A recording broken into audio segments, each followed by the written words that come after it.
Yeah, Just, how's the trading going? Things like this. bro, it's getting better and better. It's mad. It's very, very good. That's awesome. That's Just keeping on awesome. top of it, just knowing now, what's going on with the pairs, like at all times. It's just that little check every now and then makes it that much easier. So you're kept in the loop. Yep, yep, yep. No, that's nice. That's nice. And how have you been managing the time regarding, because you got a few things going on, right? You still you have your watch business, stuff like this. How do you find the time to fit your trading in? How many hours a week do you spend as well? How do you find the Well, time and how many hours do you spend? basically, I just allocate certain sections of time. So I just simply say, okay, if I have X amount of stuff to do for the watch business, I'll Mm-hmm. just allocate 1 hour, set a Mm-hmm. timer, do all that in one go, and then I do 1 hour of forex.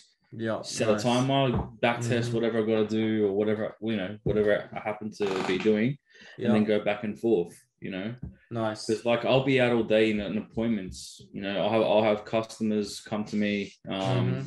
during the morning all the way up to the afternoon. So once I get Yeah. back is Mm-hmm. when I can also fit it in. Yeah, nice, nice. And you obviously actively managing your trades and stuff because you've been trading as well. You haven't just been watching the markets. Yeah, 100%. 100%. Awesome. I just check every couple of hours. I have it on Yeah. like the 3 or 4 hour time frame. It Yeah. just gives me a good idea of where the market's going at the time. I can just see Mm-hmm. if it's creating what I want it to do. Nice, nice. Any big wins recently you Yeah, want to mention or? I actually did. I think I caught it was about 280 pips or something. Let me see. Yeah, nice. It was so okay. There was one on GU that I got 190 pips, Wow, nice. which was Solid about catch. That would have yeah. been a like big risk to reward as well, or was it It was at average? least like 5.5. I think that one was to Yeah, one. wow. So close to over 10% or just under 10% on that one trade. It was just over because I did do 2%. Yeah, 2% Yeah. risk. So that Nice, was a nice. cracking trade. Congrats, man. That's Thanks, awesome to bro. hear. That's awesome to hear. It's good to see, when you stick with it, you persist just for you to see the results now starting to occur. It's Um, honestly the biggest thing is it's a patience game. Beforehand, I would tell myself that I saw a trade happening, but then if I didn't really honestly yeah, it was a patience thing. So if I would convince myself there was a trade there when there might not have been. So I decided mhm. to have on my wall just here. It's like a table and like a little thing of rules that I go off of. So Yeah. before I go into any trades or whatever, I make Mm-hmm. sure everything is done on that. So I'm not telling myself there's a trade when there isn't, Yeah. but when there actually is and all those things, it just Yeah. reminds me to do the right thing. No, which is awesome, man. And that was the whole point of the Dream Action Profit program is to give you this simple copy and paste blueprint on how to profitably trade the markets. And now you've learned the skill set, you've spent the time learning it, and now you've actioned it the last few months. Implementing it for yourself. The same rules. You and I, we both trade the same rules, right? We talk about it sometimes as Yeah, well. yeah. We're both looking at the exact same things. And that was the whole point. So you could just repeat this for yourself. It takes Awesome, out man. it takes out all the guesswork. Honestly, it Yeah. takes out all the guesswork. Thinking, oh, how much am I really risking here?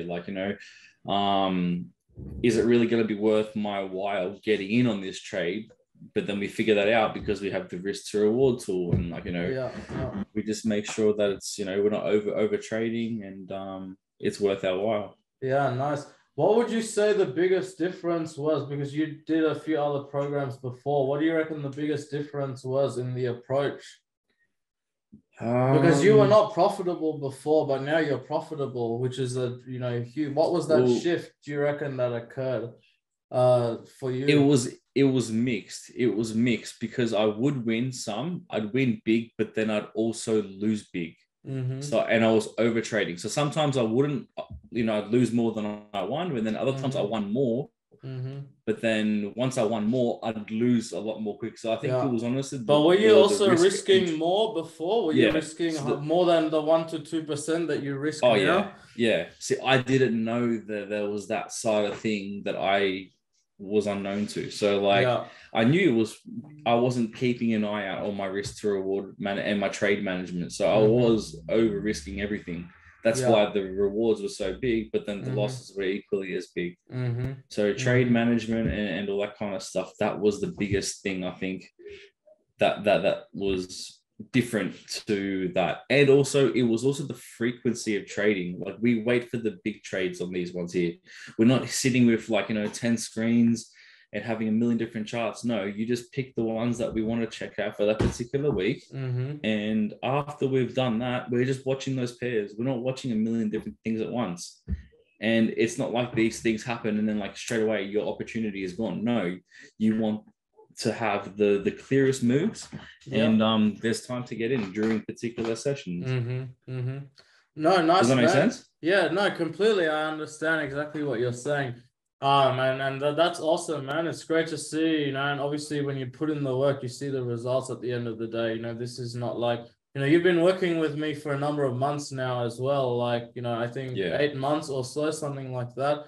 And you're a bit less, maybe, just I can't remember. But it was about 7 to 9 mark. I can't remember, but it was somewhere there. It was just before the new year had started. There you go. And you had a lot on your plate when you started, and you managed to manage your time because like you were saying, you weren't spending too much time on your trading. It was a couple of hours a week here and there. That helped you get there, which is awesome, man. Awesome. So do you have any charts, anything to go through? Yeah, I think I do. Let me did you do any more back testing since we last spoke? I've got another 15, 20. All right, so here we go. We've got AD sheaf here. So we can have a look at this one. Clean. You mark the layers. This is perfect. 100% pullback engulfing candle. Exactly. So basically, I was looking for a break of these lows right here. So it was more of a gradual thing. It wasn't convincing enough for me. So and you can see the potential for a head and shoulders to form here as well. From this level of sorry. To draw from that level, you could have something like this. Exactly.